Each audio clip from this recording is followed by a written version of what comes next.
기도는 이미 기적이다라는 제목으로 오늘 두 주째 같이 맡게 됩니다. 이번 한 주 동안에는 우리가 기도하는 것이 우리의 진실함을 드러내는 통로가 되게 하실 줄로 믿습니다.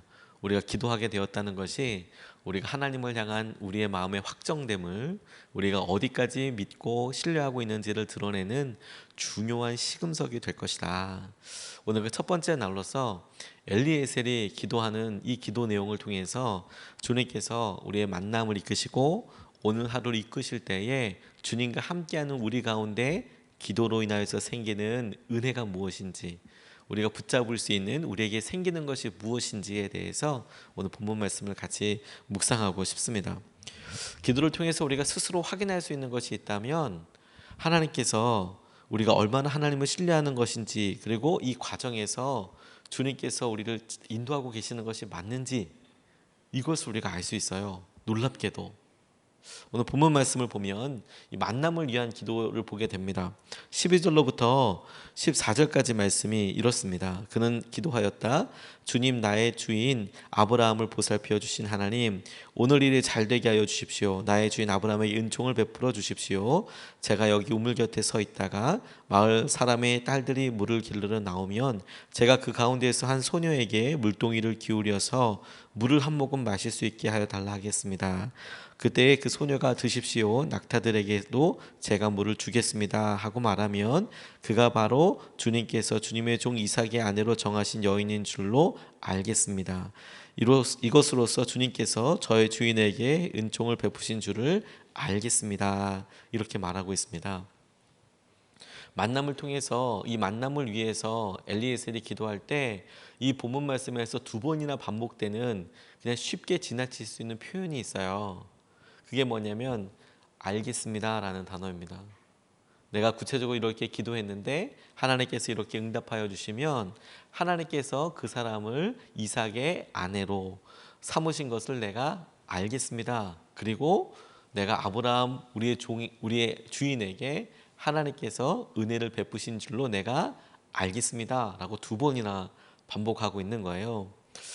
기도에 대한 응답을 먼저 우리가 감사하고 주목하기 전에 이렇게 기도하게 될 때 엘리에셀이 그 기도하고 있는 중심에 무엇을 지금 구하고 있느냐, 응답도 응답이지만 하나님께서 이 모든 일을 하고 계시는 것을 내가 알겠습니다. 이 말은 내가 스스로 깨우치겠습니다. 내가 그렇게 믿을 수 있겠습니다. 확신할 수 있겠습니다 라는 내용입니다. 이건 우리에게 굉장히 기도에 대해서 참 기쁘고 새로운 관점 하나를 우리에게 줘요. 엘리에셀에게 있어서 지금 나홀의 성까지 오게 되는데 장장 1000km 가까이 되는 거리를 낙타를 타고 왔다는 거 아니겠습니까? 그러면 낙타를 타고 왔을 때 굉장히 많은 시간이 걸렸겠죠. 예전에 우리나라 입장에서는 산이 많긴 했지만 부산에서 한양까지 올 때 보름도 잡고 오고 그렇게 쭉 왔는데 그거의 한 3배 정도 되는 거니까 한 달 이상 걸어서 이렇게 온 거 아니겠습니까? 근데 그런 상황에서 우리가 처음에 들었던 이 엘리에셀이 들었던 아브라함, 자기의 주인이 살았던 그곳에 갈대아 우르와 하란과 이런 데에 누가 살고 있을지, 어떻게 살고 있을지 소문으로만 오랫동안 듣고 있어서 알고 있지, 그 성에 가는 것까지도 사실 놀라운 일이고, 그곳에서 뭘 한다? 거기서 사람을 만났는데 그 사람이 하나님께서 만나게 해주실 사람이다? 이걸 어떻게 확정하느냐라는 거예요. 이걸 어떻게 알아보냐라는 것이죠. 하나님께서 우리에게 보여주시면 우리가 그걸 알아차리겠느냐 하는 거예요. 여러분들 다 잊어버리셨겠지만 제가 젊은이 교회 사역하면서 흥미로웠던 게 뭐냐면 청년들이 이성 상담이나 그런 질문들을 많이 할 때 한결같은 질문이 뭔지 아십니까? 여기 계신 분들은 결혼하셨으니까 그런 모든 일들 다 통과하셨지만 청년들이 제일 많이 묻는 게 뭐냐면 제 아내감인지 제 남편감인지, 다시 말해서 하나님이 만나게 하시는지 어떻게 알아요? 이런 얘기를 많이 해요. 어떻게 알아요? 내가 도대체 어떻게 알아요? 좋은 감정도 있고, 그렇게 좋은 감정 뒤에 마음속에 마음이 쓰이는 것도 있을 수 있잖아요. 근데 이것을 내가 어떻게 넘을까, 이런 일들을 고민하면서 이 사람이 정말 하나님께서 만나게 될 사람이 맞나? 이런 고민을 해요. 근데 그걸 확신을 못 해요. 되게 거기서 막 고민하고 어려워합니다. 근데 엘리에셀야말로 더 마음이 그러지 않겠습니까? 나홀이라는 성에 왔고 그 성에 누구를 만날지 알고 어떻게 만날지 알고 그래요. 근데 그의 기도의 핵심이 무엇이냐면 하나님께서 기도하고 그 기도에 응답해 주시면 이렇게 될 걸 내가 믿겠습니다. 알겠습니다. 라는 겁니다. 제가 목사 안수를 받기 위해서 진급 과정을 다 마치고 이제 마지막으로 단임 목회를 나가야 하는 것을 꼭 기도하던 때가 있었습니다. 3년을 이렇게 목회를 하고 단임자로 나가야 하는데 저와 집사람이 다 연말에 행사를 다 마치고 기도원에 잠깐 들어가서 기도하러 간 적이 있었어요. 같이 기도하면서 하나님 내년에 우리를 인도하실 때 돌아오는 해에 우리를 어디든가 임지를 옮기게 하여 주실 텐데 어떻게 기도해야 되나, 그리고 이제 기도 자체를 위해서 어떻게 인도하실 것인지를 놓고 기도했었어요. 근데 하나님께서 저와 집사람에게 딱 두 가지 말씀을 주셨어요. 첫 번째, 우리는 주님의 종으로 살기로 결정했으니까 주님이 어떤 상황이든지 순종하도록 해 주실 거야. 선택이 아니라 순종하게 해 주실 거야. 그런 응답 하나와, 두 번째, 우리는 귀가 얇고 흔들리니까 무조건 첫 번째, 하나님께서 제일 좋은 것을 주실 거야.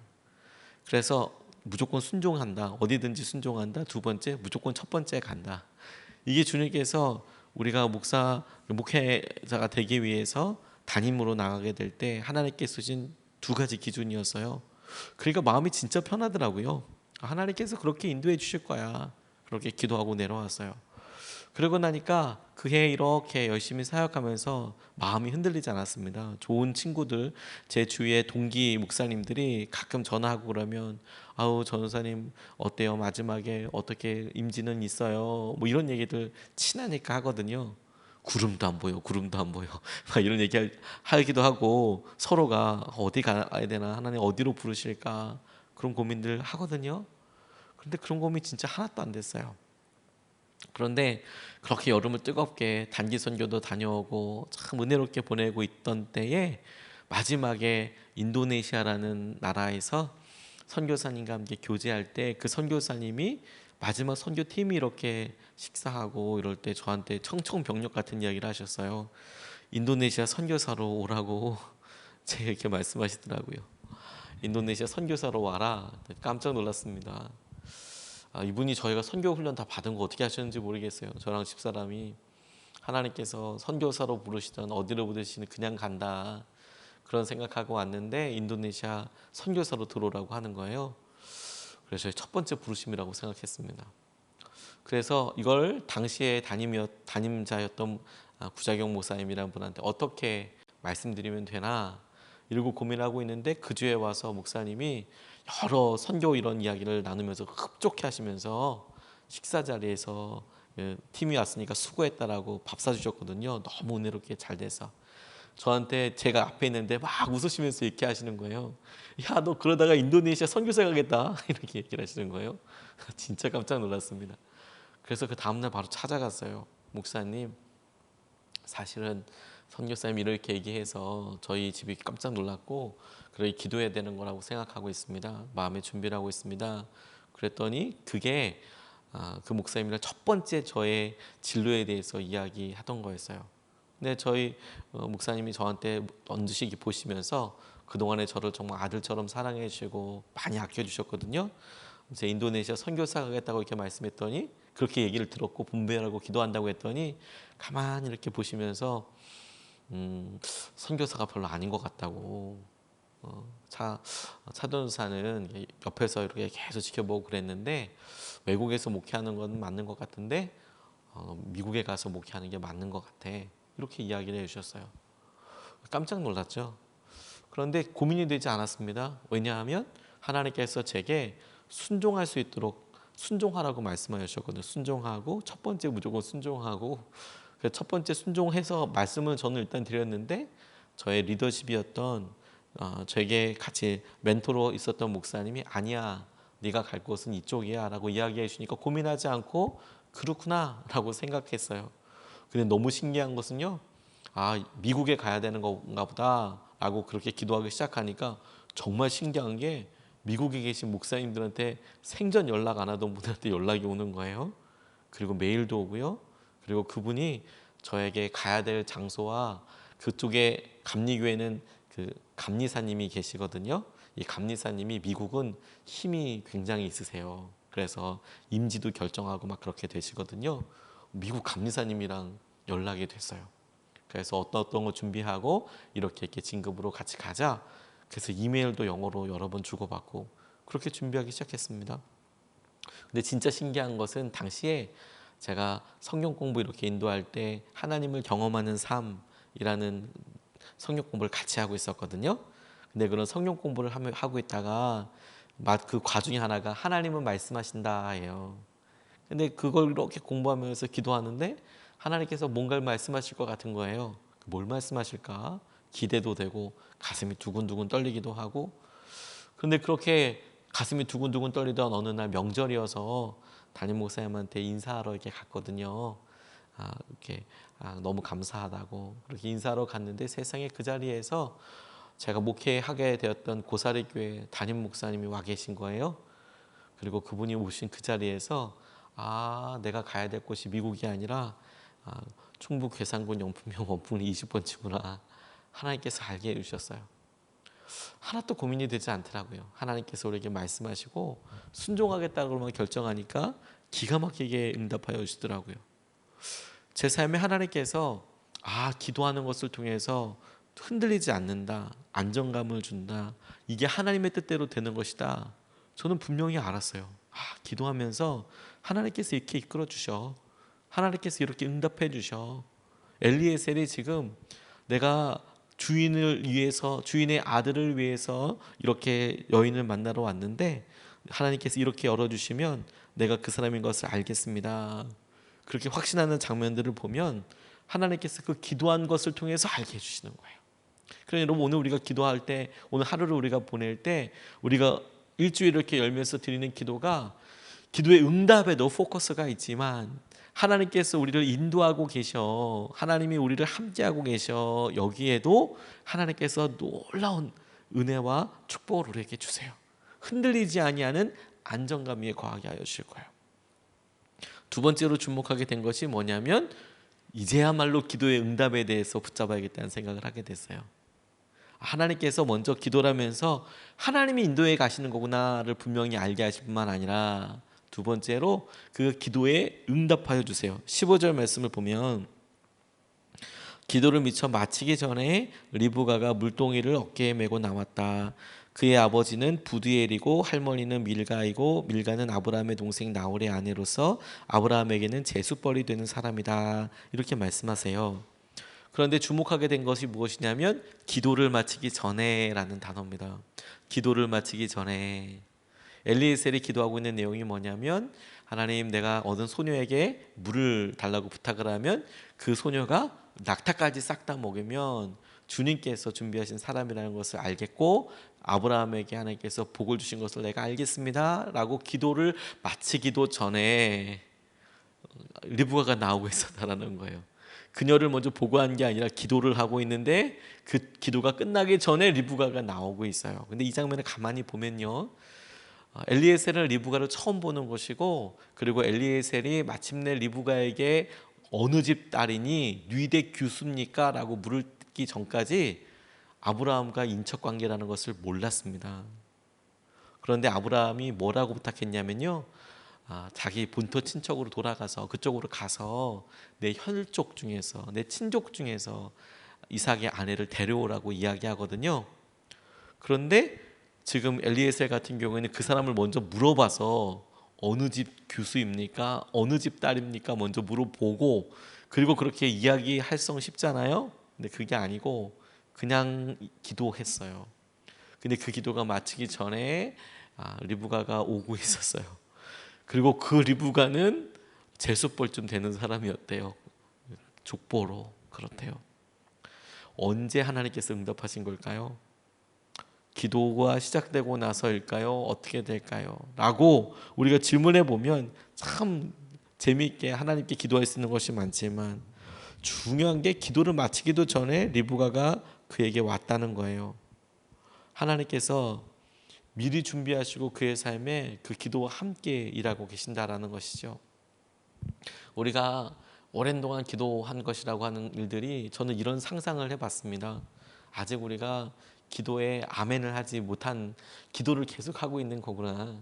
그래서 우리가 주님 앞에 드리는 기도가 우리가 다니엘이 기도했을 때 그가 기도 시작했을 때 하나님의 응답이 이렇게 오고 있지만 그러나 미가엘 군주가 막고 있어서 미가엘이 도와주어서 오게 되었다라는 그런 걸 보게 되는 것처럼 하나님께서 우리의 기도가 마치기 전에 이미 우리의 필요와 우리의 마음을 아시고 응답하고 계시는 거구나.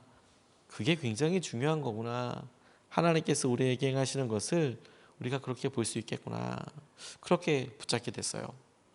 토니 캠폴로라는 목사님이 본인에게 있었던 간증을 되게 재밌게 이런 이야기를 한번 나누셨습니다. 오순절 교단에 대학교 채플에서 말씀을 전하게 되셨대요. 그래서 마음을 다해서 준비하러 갔는데 예배 전에 예배를 위한 기도회가 있었답니다. 이게 뭐 하는 거냐면 저희도 예배 전에 임사자들이 모여서 기도하거든요. 그런데 거기도 설교하러 강의하러 온 그 토니 캠플로 목사님을 위해서 그 교회에 있는 여러 목사님들이 지도자들이 같이 기도해 주는 시간이 있었대요. 근데 독특하게도 8명의 남자가 이렇게 왔는데 중간에 가운데 무릎 꿇으라고 하더래요. 무릎을 꿇으니까 그 8명이 머리 위에 손을 얹고 간절히 축복기도 하더랍니다. 오늘 이 강의에 하나님께서 함께 해달라고 설교에 감사하고 기쁜 일이죠. 누구나 다 좋아할 일입니다. 근데 되게 오래 하시더래요. 근데 이제 이게 안수받는 게 생각보다 쉽지가 않거든요. 더군다나 이제 우리는 그래도 조금 의자도 있고 그런 안수기도에 많이 있겠지만 이 사람들의 8명의 남자가 힘을 주면서 이렇게 누르면서 기도를 하니까 너무 힘들더라는 거예요. 이 무게감이 무릎 꿇고 있으니까 너무 힘들더래요. 근데 심지어 이분이 제일 힘들었던 게 뭐냐면 이 8분이 분명히 그날 있을 강의를 놓고 기도해 주는 시간인데 그 중에 한 명이 너무도 또렷이 잘 들리는 목소리로 다른 사람을 놓고 기도하고 있다는 거예요. 그 시간을 놓고 하나님 이 사람에게 은혜를 주시오라고 기도한 게 아니라 찰리 스톨츠퍼스라는 사람을 위해서 기도하고 있더라는 거예요. 분명하게 귀에다 대고 이 거리에서 1km 정도 떨어진 이동주택에 삽니다. 주님 그 이동주택을 아시지요? 그 길 오른쪽에 있습니다. 막 이렇게 주소를 얘기해 주면서 막 기도를 하더래요. 그래서 하나님께 지리를 알려드릴 필요도 없을 뿐만 아니라 왜 이 기도를 나한테 하는지 지금 나는 지금 여기 강의하러 왔는데 왜 이 찰리 스톨츠퍼스에 대해서 나한테 기도하는지 이분이 진짜 마음이 참 그렇잖아요. 그런데 이분이 계속해서 주님 오늘 아침에 찰리가 제게 말하길 아내와 아이들을 떠나겠다고 했습니다. 하나님 개입하셔서 어떻게 해주십시오. 그 가족에 다시 함께 모이게 해주십시오. 이런 기도를 계속 하시더라는 거예요. 기도도 오래 하는데 무릎 꿇고 있는데 8명의 남자들이 눌러가면서 이렇게 기도를 하는데 한 사람이 계속 그렇게 또박또박 이야기하니까 어렵더래요 마음이. 그래도 뭐 나쁘라고 이렇게 한 건 아니니까요. 그래서 설교를 잘 마쳤답니다. 기도를 받고 메시지를 전했대요. 그리고 차를 타고 집에 돌아가는데 이분이 집을 돌아가는 길에 펜실베이니아 간선도로를 막 들어서려고 할 때 한 여행자가 히치하이크를 이렇게 태워달라고 하더래요. 길거리에서. 미국은 우리나라보다 히치하이크 조금 더 많이 하나 봅니다. 그래서 시골도 사기를 히치하이크 많이 합니다. 저 고사리 교회 있을 때 할머니들이 아무 데서나 차 세웠어요. 지나가는 차 누구든 상관없었어요. 손을 얹어서 얘기하면 가다가 서서 태워다 모셔다 드리고 그랬어요. 그분이랑 저랑 몰라도 인심이라는 게 그렇지가 않았어요. 가다가 손을 들면 서서 아유 할머니 어르신 어디 가세요? 우리 어디까지 이렇게 가는데 거기 제가 모셔다 드릴게요. 그게 그냥 일상적인 일이었거든요. 저 괴산에서는. 그런데 그냥 히치하이크 시켜줬답니다. 그래서 가다가 이제 통성명을 했대요. 저는 토니 캠플러라고 하는데요. 당신 성함이 어떻게 되세요? 그랬더니 이분이 찰리 스톨츠퍼스라고 이야기를 하더래요. 그래서 진짜 믿어지지가 않더래요. 그래서 다음 인터체인지에 도로 나가서 반대 방향으로 가니까 이 찰리가 너무 놀라더래요. 불안해하고 어디로 저를 데리러 가냐고 데리러 가시는 거냐고 그랬더니 당신 집으로 데리러 가고 있다고. 그랬더니 왜요? 그랬더니 왜냐하면 당신이 방금 부인과 세 자녀를 두고 떠나왔기 때문이에요. 그렇죠? 이렇게 물어봤대요. 너무 놀라더래요. 근데 더 충격적인 것은 뭐냐면 이분이 그 집 주택까지 차를 끌고 가더라는 거예요. 그래서 이 남자 찰리가 너무 깜짝 놀랐대요. 우리 집 어떻게 알았냐고. 하나님이 다 알려주셨다고. 하나님이 다 알려주셨다고. 그러니까 미돈 주택이 열리면서 부인이 외치면서 나왔답니다. 당신 돌아왔군요, 돌아왔군요. 그래 둘에게 두 사람 앉으시라고 주님 이야기를 해주시면서 다시 믿음으로 하나 되는 과정이 있게 되었다라는 이야기를 보게 된 적이 있어요. 기도는 반드시 응답이 돼요. 하나님께서 우리를 응답하시고 붙잡아 주시죠. 오늘 우리가 하나님 앞에 드리는 마음과 고백이 하나님께서 우리와 함께 하시는 통로가 될 거예요. 뿐만 아니라 기도가 시작되기 전에, 기도가 끝나기 전에 하나님께서 그런 만남들과 개입하심을 준비하시고 예비하고 계세요. 그게 우리에게 은혜 아니겠습니까? 오늘 우리가 이 기도에 응답하시는 주님을 붙잡고 함께 의지할 수 있으면 좋겠습니다.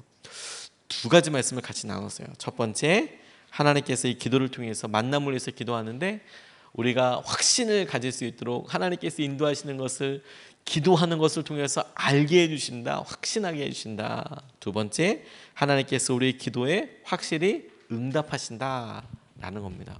우리가 이것을 가지고 두 번 나눠서 같이 기도하고 싶습니다. 첫 번째,